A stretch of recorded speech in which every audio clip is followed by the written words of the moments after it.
পারিবারিক ইতিহাসের ব্যাপারটি একটু বিস্তারিত আপনার কাছ থেকে জানতে পারি, যে পরিবারে যদি কোনো সদস্যের থাকে, পরবর্তী প্রজন্ম যারা রয়েছে তাদের আসলে কি হারে সেই সম্ভাবনা রয়েছে এই হার্ট অ্যাটাক কিংবা অন্যান্য হৃদরোগের ঝুঁকি হবার?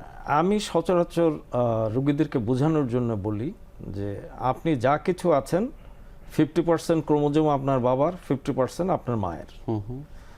বাবার সম্পত্তির যেমন আপনি ভাগীদার, মায়ের সম্পত্তির ভাগীদার, একইভাবে রোগেরও ভাগীদার।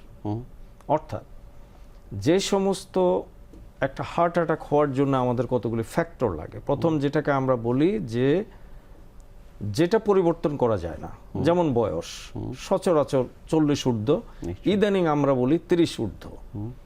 2 নম্বর হলো পারিবারিক, যে সমস্ত পরিবারের মধ্যে এই ইনসিডেন্টসগুলি আছে ওই পরিবারের লোকরাই বেশিরভাগ আক্রান্ত হন।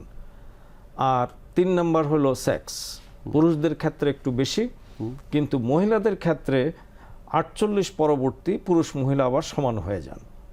আর পরিবর্তনশীল অর্থাৎ যেগুলিকে আমরা পরিবর্তন করতে পারি তার মধ্যে প্রথমেই আসে উচ্চ রক্তচাপ, 2 নম্বর ডায়াবেটিস, 3 নম্বর ডিসলিপিডেমিয়া বা রক্তে কোলেস্টেরলের পরিমাণ বেশি, 4 নম্বর ওবেসিটি। আমাদের দেশে ইদানিং দেখা যাচ্ছে খুব ইয়াং বয়সে লোকজন অবেস হয়ে যাচ্ছে, বিশেষ করে আমরা যেটাকে বলি অ্যাপোলয়েড ওবেসিটি, বা মনে হচ্ছে যেন পেটের উপরে কেউ একটা ছোট আপেল বসিয়ে রাখছে।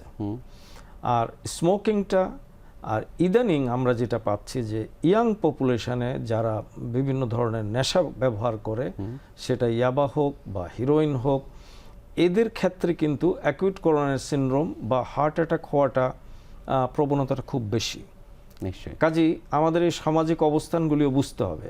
আর কতগুলি ফ্যাক্টর, যেমন রক্তে হোমোসিস্টিন, এলপিএ হাই থাকা, আয়রনের পরিমাণ বেশি, এবং বিশেষ করে শীতকালে আমরা গত 3 মাসে কিন্তু অনেক রোগী পেয়েছি যাদের সামান্য সর্দি, জ্বর, কাশি, তার পরবর্তীতেই তার একটা হার্ট অ্যাটাক নিয়ে আমাদের শিশুতে ভর্তি হয়েছে।